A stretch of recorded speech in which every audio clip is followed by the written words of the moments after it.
Abu Dhabi சென்றுள்ள பிரதமர் நரேந்திர மோடி மேற்கு வங்க ஆசியாவின் மிகப்பெரிய இந்து கோவிலை நாளை திறந்து வைக்கிறார். அந்த கோவிலின் சிறப்புகள் குறித்து பார்ப்போம். பிரதமர் நரேந்திர மோடி பிப்ரவரி 14ஆம் தேதி அபுதாபியில் ஐகானிக் BAPS இந்து கோவிலை திறந்து வைக்கிறார். ஆன்மீக தலைவர் மகன் சுவாமி மகாராஜ் மத்திய கிழக்கின் முதல் பாரம்பரிய இந்து கோவிலின் திறப்பு விழாவிற்கு தலைமை தாங்குகிறார். அரபு முறைக்கா பகுதியில் அமைந்துள்ள இக்கோவில் 700 கோடி ரூபாய் மதிப்பீட்டில் கட்டப்பட்டுள்ளது.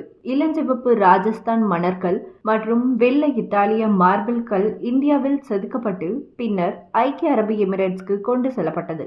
அபுதாபியின் பட்டத்து இளவரசர் ஷேக் முகமது பின் சையத் அல் நஹ்யான் நன்கொடையாக வழங்கிய 13.5 ஏக்கரில் இந்த கோவில் கட்டப்பட்டுள்ளது.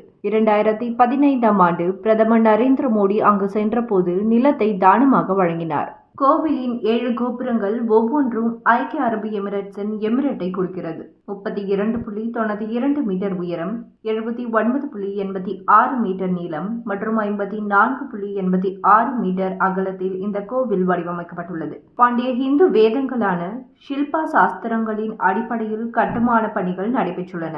இந்த கோவிலுக்கு கடந்த 2017ஆம் ஆண்டு பிரதமர் மோடி அடிக்கல் நாட்டினார். ஐக்கிய அரபு எமிரேட்ஸ் அரசாங்கம் 2019 ஜனவரியில் மேலும் 13.5 ஏக்கரை ஒதுக்கியது.